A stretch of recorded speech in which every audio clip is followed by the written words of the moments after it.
Hey, Mom, can you tell us a little bit how you're well versatile in the Old Testament? Sure.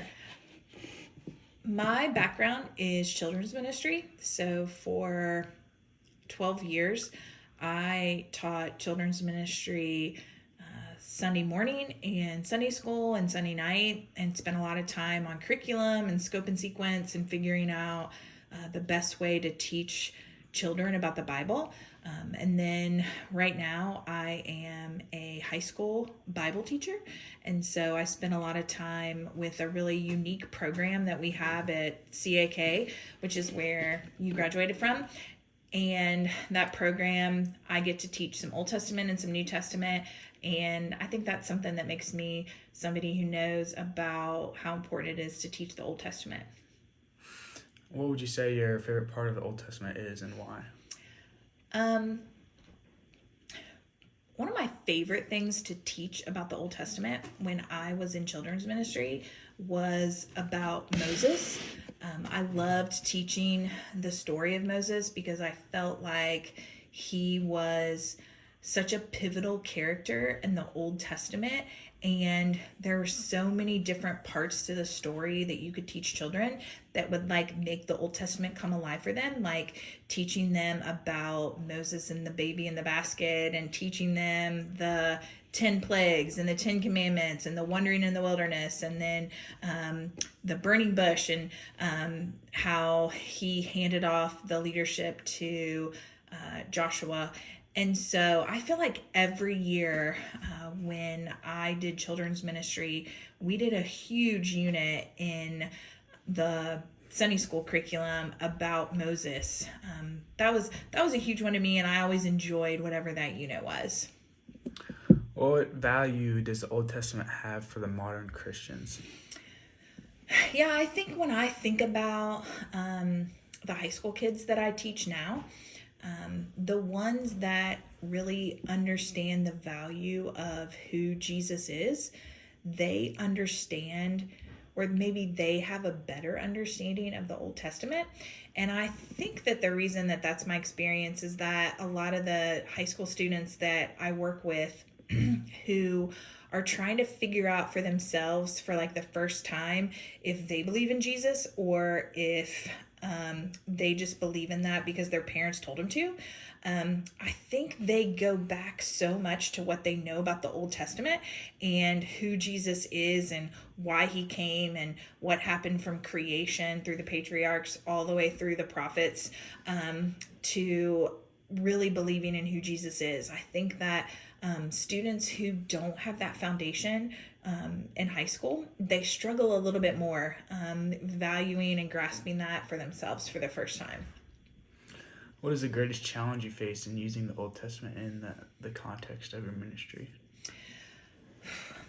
Man, I think that the our biggest challenge is that the kids don't care enough.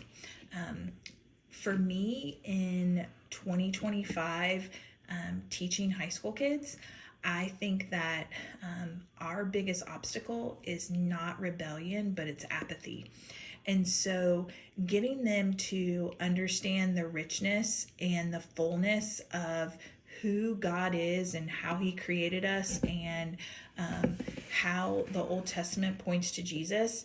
I think that getting them to be excited about that is hard when they're just trying to check a box to get through CAK.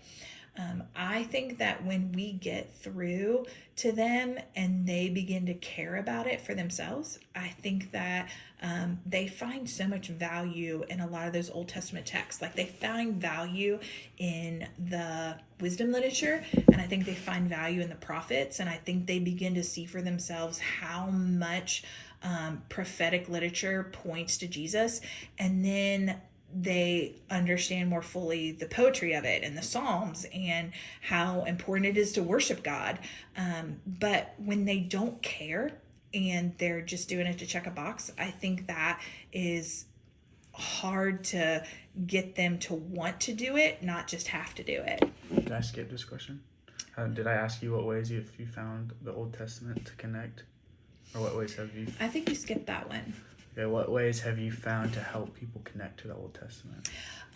One of the neatest things I did in high school, getting the kids to You're at 5 minutes. one of the ways that I did help the kids to connect, one of the neatest classes that I taught was the Wisdom Lit class that I taught. And we looked at Ecclesiastes, Job, and Proverbs. And then we also looked a little bit at some of the Wisdom Lit and Psalms.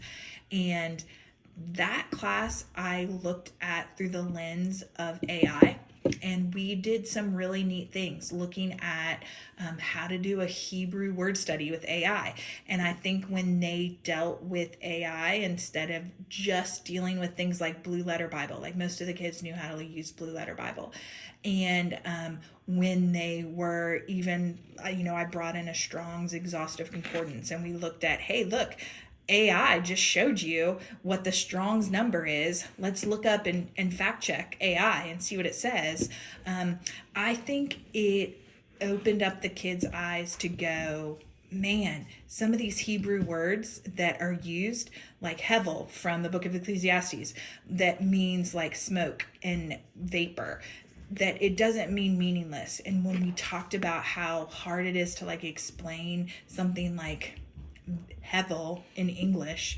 And then we looked at for the word hevel using AI in the book of Psalms and in the book of Proverbs. They like that clicked with them more than almost anything else had clicked with them. And then one of the other things I had them do in that class was I had them do a devotion using AI from the book of Ecclesiastes. And then they had to give that devotion. And then the class had to say, was it taken out of context or was it not taken out of context? And the interesting thing is that a lot of times it wasn't, but the couple of times that it was taken out of context, they were able to go, man, AI is going to tell me what I wanted to hear. But I think that the thing that made that the most exciting for them was that it wasn't like they had to be Old Testament scholars to use these tools that are like right on their phone to understand the Old Testament in a way that was really going to help them more than anything that just going to a library would help them. What part or parts of the Old Testament do you find the most difficult to incorporate into your ministry, and why?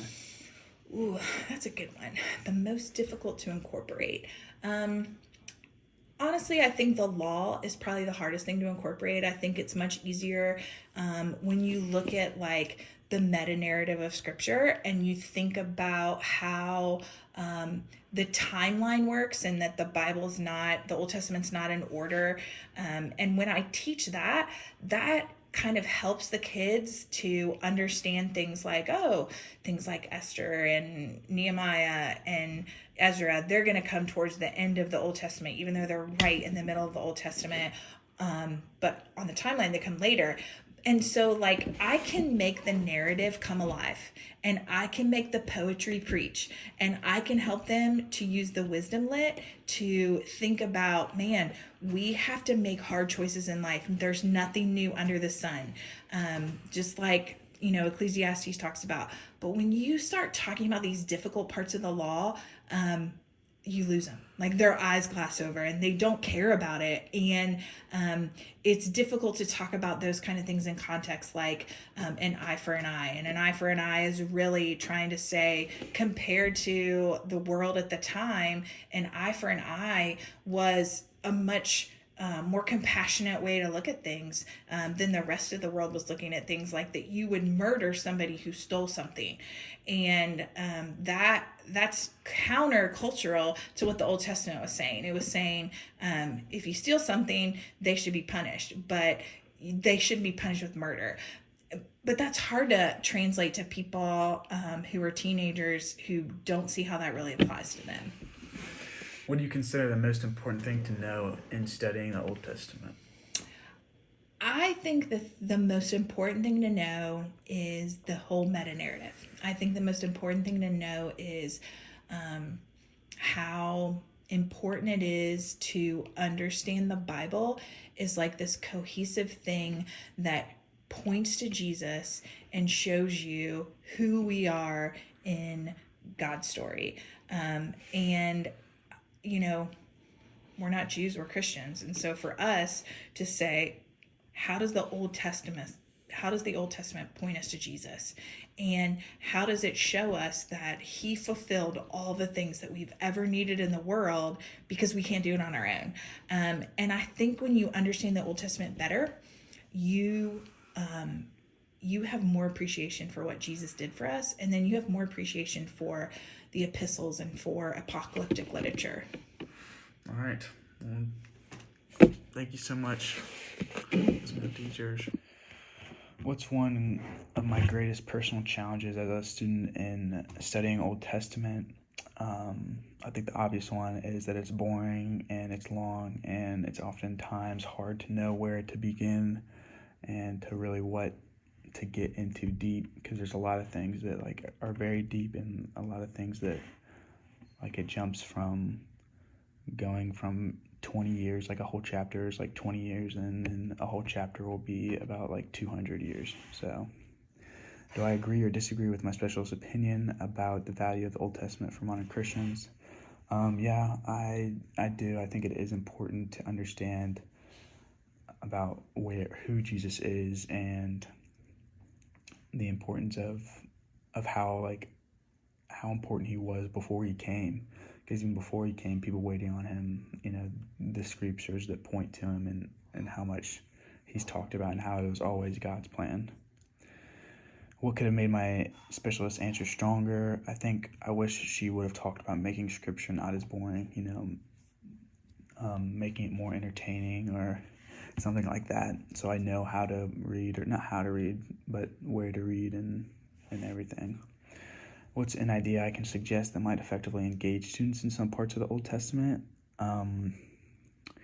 Learning where some laws come from and why, because some of the laws just feel very out there and random and not applicable and stuff. And so very, like, if I learned where they came from, maybe in stories about the laws or anything like that, really make it a visual, then that would help me.